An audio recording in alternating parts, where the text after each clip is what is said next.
한때 기독교에 큰 영향을 미쳤던 영지주의라는 이단이 있는데 그들은 모든 것을 이원론으로 보았습니다. 영지주의는 세상이 모두 육과 영, 어둠과 빛, 물질과 영혼의 두 차원으로 이루어졌고, 육과 물질은 어둡고 악하며 정신과 영혼은 밝고 선하다고 보았습니다. 그리하여 육에 속한 인간은 부정하고 죄가 가득하므로 영적인 지혜를 받아가지고 영으로 해방돼서, 육의 속박에서 해방돼서 영의 세계로 들어가야 된다, 그렇게 주장했어요. 굉장히 아주 영적인 것을 추구하는 경건한 교단 같지요. 그러니까 육을 입으신 예수 그리스도는 온전한 하나님이 아닌 거예요. 그들은 예수 그리스도가 본디 영이었고 순전한 영이었고, 육으로 나타난 예수님은 가짜 나타난 것이다, 가현설을 주장했어요. 십자가에서 육이 죽고 부활하시면서 이제 육에서부터 해방되어 본래의 영이 되살아나셨다라는 주장을 그들은 하였습니다. 여러분, 굉장히 그럴듯한 주장이어서 초기에 요한 공동체나 신실한 기독교인들이 그 영지주의 이론을 거의 받다시피 했어요. 바울도 영지주의에 상당한 영향을 받았습니다.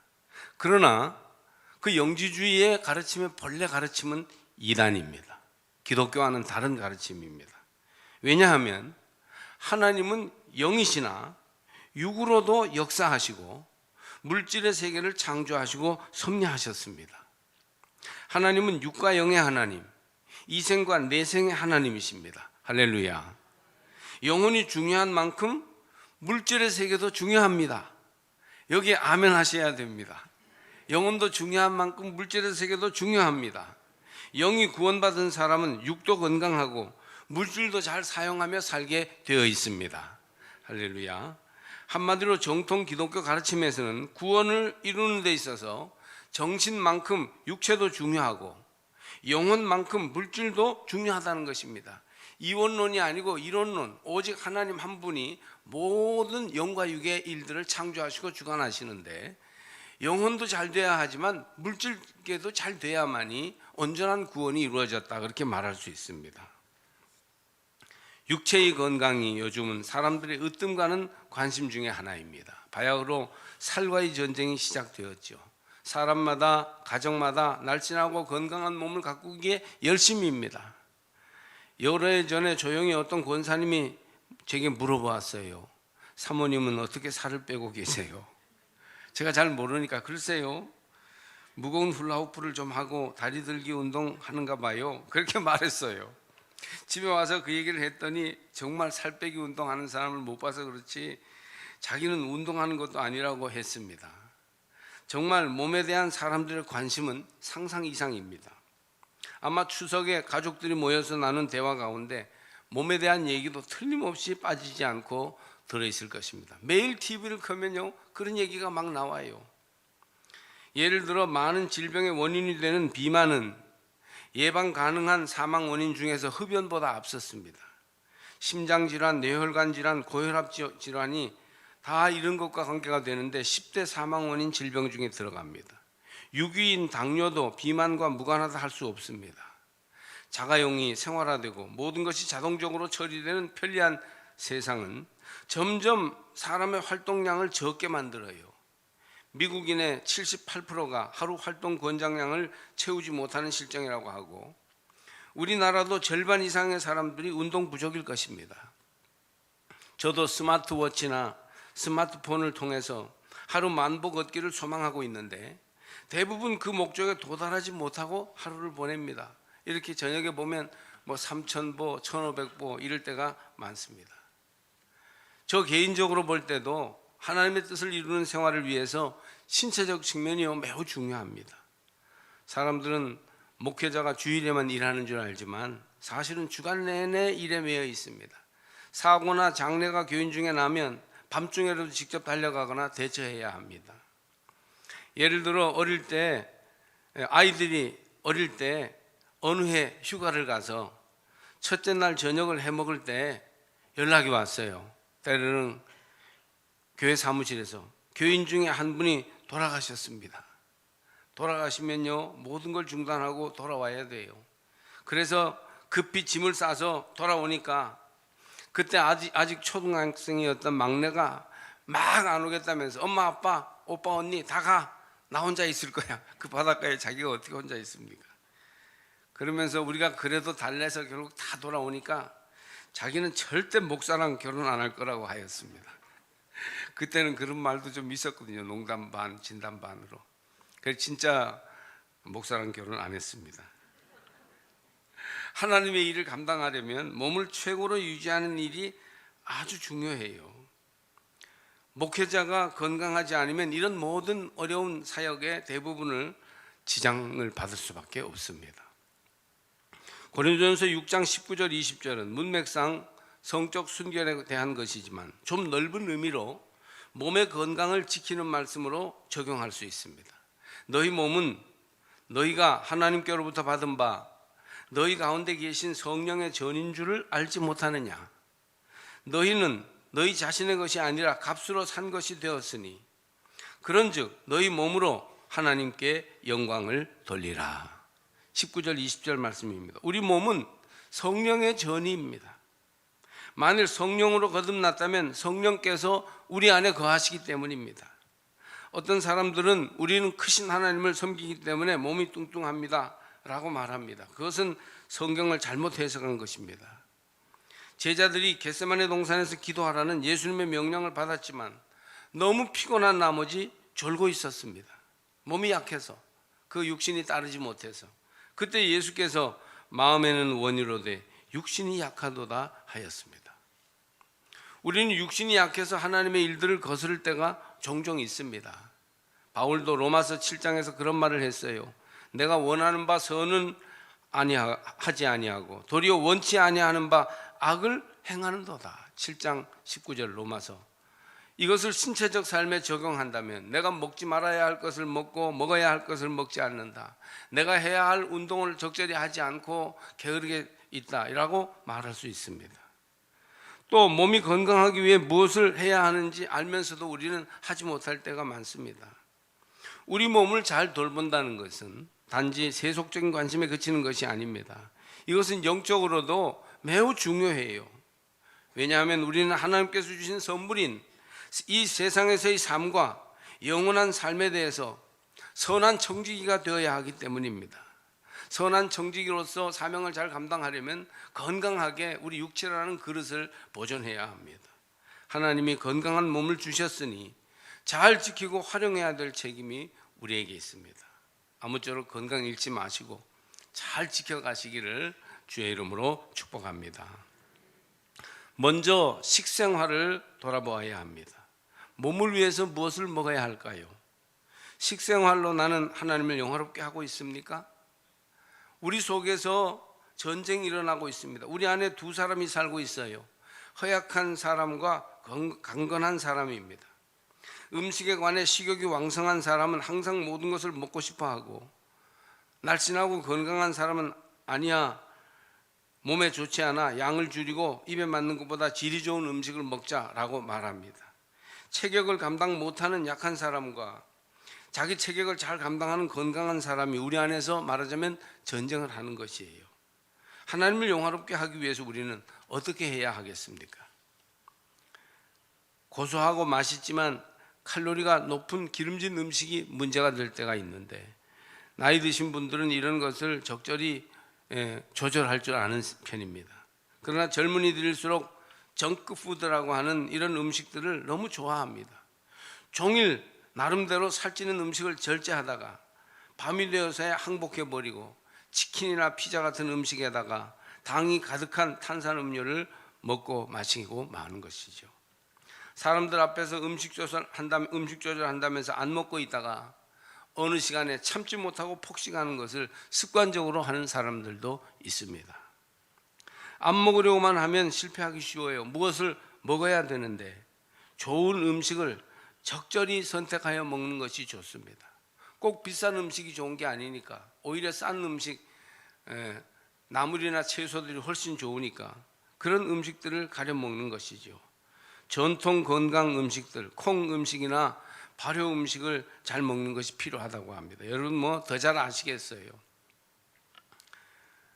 명절에 많이 먹는 나물 음식은 젊은이들에게 추천할 만한 음식이라고 합니다. 골고루 맛있게 적당히 하나님 주신 음식을 먹되 장과 순환기계통의 건강을 고려하면서 여러분 먹는 게 좋겠습니다. 옛 태평성대를 노래하는 격양가, 즉 땅을 치면서 부른다는 시를 좀 오늘 소개해 보면요, 이렇게 돼 있죠.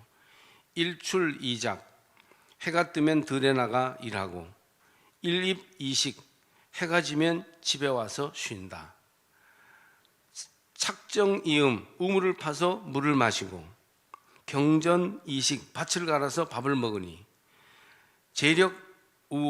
재력우아 하유제 제왕의 힘인들 내게 무슨 소용이 있으랴. 또 다른 시를 보면 비슷한 시 중에 나물 먹고 물 마시고 팔을 베고 누웠으니 대장부 살림이 이만하면 족하다 하였습니다.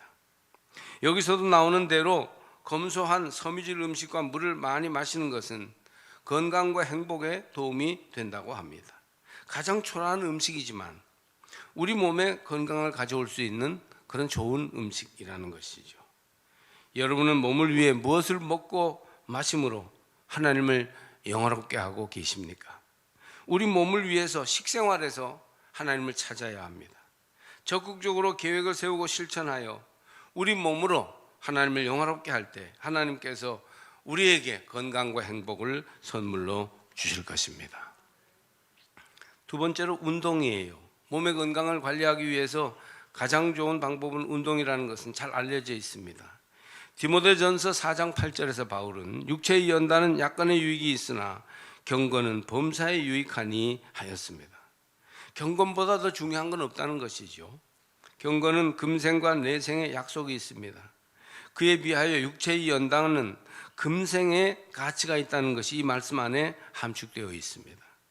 말씀은 경건 생활을 강조하는 중에도 육체의 연단이 상당한 유익이 있다는 것을 부인하지 않습니다. 그러니까 육체의 연단은 유익이 있어요. 경건의 연단도 또한 더 유익합니다.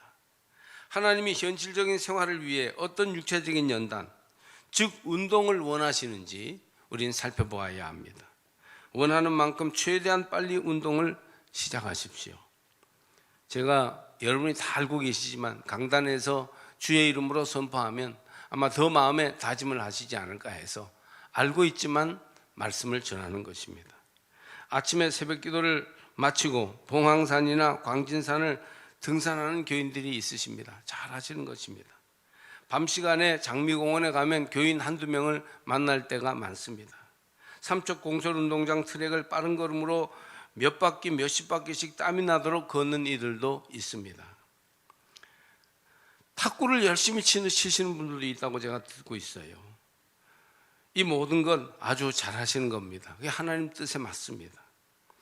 지난 주간에 후배 목사 부부를 어느 모임에서 만났는데 낮 내내 세미나와 회의를 했던 끝에 이제 저녁이 지나서 숙소 바깥으로 나와서 부부가 서성거리고 있는 거예요. 그래서 왜 그러냐 했더니 오늘 걸어야 할 만보를 걷지 못해서 아내와 함께 자기 전에 걸으려고 나와 있다고 했습니다. 다음 날 아침에 아침 식사하면서 물어보니까 어제 만보 걷고 잤다고 하였습니다. 참 훌륭하다고 생각했어요. 굉장히 토실토실했던 부부인데 많이 날씬해졌더라고요. 그리고 건강해진 것을 한눈에 볼 수 있었습니다. 운동을 하라고 할 때 여러분 안에 있는 게으른 사람과 허약한 사람은 그냥 앉아서 쉬라고, 왜 그렇게 힘들게 사느냐고, 혼자만 극성을 떠느냐고 할 것입니다. 저는 늘 그런 마음으로 운동을 못할 때가 많습니다. 아마 여러분도 그러시지 않을까 생각합니다. 여러분의 마음에서 게으르고 허약한 사람을 굴복시키시기를 바랍니다. 그의 말을 들으면 안 돼요. 그건 하나님의 뜻이 아닙니다. 기도하는 것 다음으로 운동하는 일을 위해서 시간 내는 것은 하나님이 맡겨주신 육신을 잘 관리하는 신실한 청지기의 모습입니다. 그래서 간도 건강, 피도 건강, 신경도 근육도 건강, 허리도 이도 피부도 건강해지시기를 축복합니다. 작은 것부터라도 운동을 시작해야 돼요. 어느 모임에서 찬양팀 발성을 돕기 위해 음악 선생님이 와서 이제 발성이나 이런 음악에 대한 거 가르쳐 주기 전에 신체가 건강해야 발성도 잘 되고 노래도 잘한다면서 자기가 운동하는 법, 집에서 간단히 운동할 수 있는 법 2가지를 일러주었어요.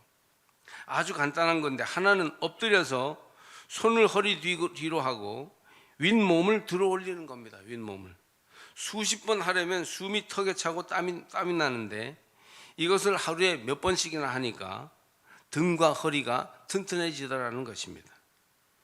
또 하나는 누워서 다리를 똑바로 들어 올리는 것입니다.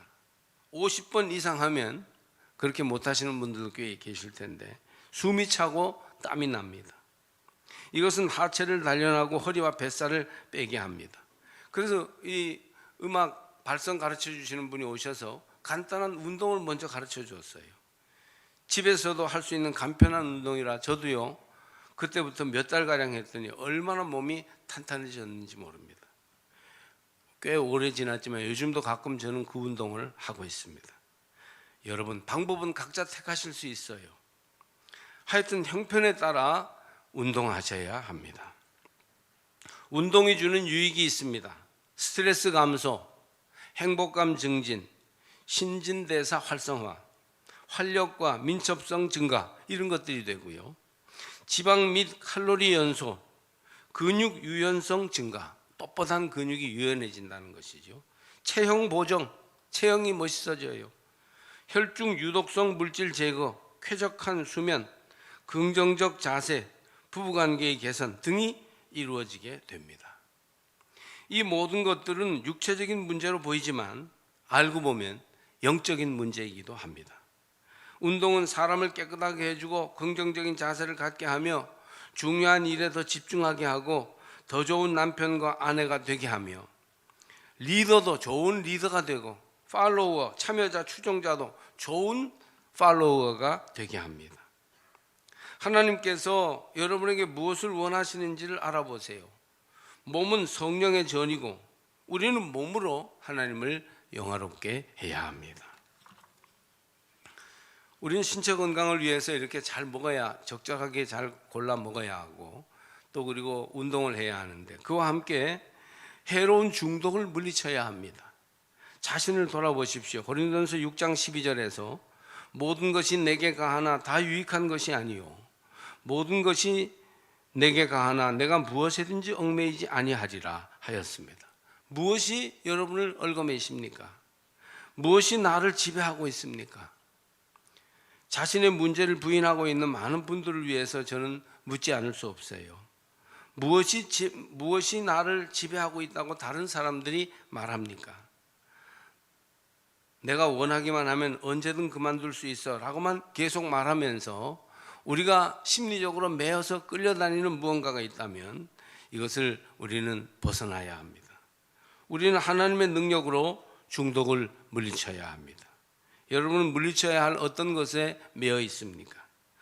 물론 한두 가지 중독이 있다고 해서 구원받지 못하는 것은 아니에요. 그러나 건강을 잃으면 하나님 뜻대로 살기가 어려워질 것입니다. 그러므로 잘 조절하시고 또 잘 여러분 자신을 돌보아서 여러 가지 면에서 여러분을 얽어매는 것들을 벗어나시기를 축복합니다. 육체적으로 사랑하고 싶은 성 본능은 남자나 여자가 다 가지고 있는데 이것이 지나쳐서 욕망에 매여 있을 수 있어요. 이것을 우리는 잘 분별해야 합니다. 믿는 사람들이 경건한 생활을 하는 것은 좋은데 너무 무지하면 이런 중독에 잘 대처하지 못하게 됩니다. 무조건 금욕적인 생각으로 피하지만 말고 잘 분별하여 아름다운 부부의 사랑, 청년들은 남녀의 사랑을 살려가야 합니다. 별별 중독이 다 있는데요, 노름 중독도 왕왕 문제가 될 때가 있죠. 안 된다, 나쁘다 알면서도 자꾸 휘말려 들어가니 예수 이름으로 이 중독을 멀리하고 승리하시기를 바랍니다. 특히 요즘은 영상 중독이 심각해요. 이것은 믿는 이들의 생활 속에서도 가끔 발견됩니다. TV나 유튜브 같은 데 심리적으로 너무 의존되어 있는 것입니다. 거의 하루 종일 TV를 보고 있다면 영상 중독이라고 봐서 틀림없습니다. 요즘은 유튜브를 보면 끝도 없이 많은 내용이 이어지니까 어른들이나 아이들이나 시도 때도 없이 여기에 매여 있어요. 물론 내가 조절할 수 있고 모든 생활을 정상적으로 이어가면서 이 모든 취미 생활을 한다면 그것도 괜찮은 것이죠. 하나님은 우리에게 즐거움과 취미 생활을 허락해 주셨어요. 그런데 내가 거기에 매여서 끌려다니면서 정상적인 생활이 이어지지 못한다면, 심리적으로 매여 있고 끌려다닌다면 중독된 것입니다. 특히 아이들의 영상 중독은 부모들이 단호하고도 지혜롭게 막아줘야 돼요. 당장 밥 먹는데 아이들을 영상을 켜주면 조용하니까 그냥 그렇게 지나가지 마시고, 이 모든 중독 현상이 우리와 아이들의 건강에 큰 해가 된다는 점을 유의하셔야 됩니다. 여러분 자신은 아무 문제 없는 것처럼 느껴도 주위 사람 2명 이상이 여러분에게 문제가 있다고 말한다면 문제 있는 것이라고 봐야 해요. 야구 선수 박찬호를 아껴주었던 메이저리그 다저스 팀의 감독 타미 라소다가 말했어요. 나는 흡연 문제가 있었다. 도저히 끊을 수가 없었다. 어느 날 그는 담배를 보며 말했습니다. 누가 더 강한가? 넌가 난가? 그는 마음속으로 내가 담배보다는 강하지 라고 말했고, 그래서 담배를 끊었다고 합니다. 그는 조개소스 스파게티를 너무 좋아해서 그 스파게티에 중독이 되어 있었는데, 조개소스 스파게티, 어느 날 조개소스 스파게티를 보고 말했습니다. 누가 더 강한가? 넌가 난가? 그래서 작은 조개 한 마리가 나와서 나야 그렇게 말했다고 합니다. 그래서 그는 조개소스 스파게티를 이기지 못했답니다. 여러분, 그러나 하나님의 능력으로 우리는 무엇이든 이길 수 있습니다. 지금까지 수십 번 시도했으나 이기지 못했더라도 하나님의 능력으로 무엇이든지 이길 수 있습니다. 속회원들이 서로 기도해주고 여러분의 가족들이 도전을 주며 여러분을 격려하고 도움도 주면서 작은 성공에도 힘을 불어넣어 준다면 충분히 우리는 이길 수 있어요. 물론 실패할 수도 있습니다. 무엇이든지 여러 가지 중독들 중에 하나가 우리를 강하게 붙들고 있을 수 있어요. 쉽지 않은 문제입니다. 그때 다시 격려하고 도전하게 한다면 오래된 중독도 이길 수 있습니다. 그래서 몸과 마음이 건강해지고 생활이 편안해지게 될 것입니다. 이 몸은 여러분 자신의 것이 아니라 하나님의 것입니다. 하나님께서 주 예수 그리스도의 흘린 피로 값을 주고 이 몸을 사셔서 우리를 거듭난 몸으로 허락해 주셨습니다. 몸은 하나님의 것이니 너희 몸으로 하나님을 영화롭게 하라. 여러분, 모든 게 때가 있어요. 죄를 예로 들면 죄 짓는 것도 회개하고 돌아올 수 있을 때가 있고 때를 놓칠 수도 있습니다. 깨닫지 못하고 계속 죄를 짓다 보면 너무 늦어져서 깨달아도 돌아올 수 없을 때가 있습니다. 애굽의 바로에게 내린 하나님의 재앙을 보면 왜 하나님이 바로의 마음을 그토록 완악하게 하셨을까요? 어떤 글에 보면 하나님이 바로에게 5가지 재앙을 주실 때까지는 바로 왕이 스스로 마음을 완악하게 하고 고집을 부렸답니다. 그때는 바로가 마음을 바꿀 수도 있었는데 계속 고집을 부리고 완악하게 했어요. 그러자 하나님은 6번째 재앙부터는 바로의 마음을 하나님이 완악하게 만들어서 끝까지 회개할 줄 모르게 만들어 버리셨다는 겁니다. 이 글에 의하면 5번째 재앙까지가 스스로 내려놓을 수 있는 때였던 것이죠. 바로는 멈출 수 있는 때, 돌아올 수 있는 때를 놓친 것입니다. 여러분, 모두 다시 한번 건강하시기를 주의 이름으로 축복합니다. 근데 건강에는 때가 있어요. 건강할 때 건강을 지켜야지 잃고 나서 되찾으려면 너무 힘듭니다. 물론 이제 연로해서 건강을 잃는 것은 어쩔 수 없고 또 노력한다고 항상 건강한 건 아니겠습니다만은, 그러나 어쨌든 우리는 때를 잘 놓치지 말고 건강을 유지해야 되겠습니다. 세상 사람들이 정말 잘못 사는 것이 있는데 돈을 벌기 위해 자기 건강까지 돌보지 않는답니다. 너무 오래 일하고 가족을 소홀히 하며 하루 종일 부실한 음식을 먹고 화학물질에 의존해서 산답니다. 왜? 돈을 벌기 위해서이죠. 그러다가 나이가 들면 건강을 되찾기 위해 이제 건강을 잃어버리니까 번 돈을 다 거기다가 써버린다고 하는 것입니다. 하나님을 기쁘시게 하는 영적인 삶을 살려면 몸이 건강해야 합니다. 다시 말씀드리지만 좋은 음식, 지속적인 운동, 중독을 극복하기, 이 세 가지 일들을 실천함으로 건강한 몸을 유지하여 건강한 믿음을 잘 살려가시기를 주의 이름으로 축복합니다.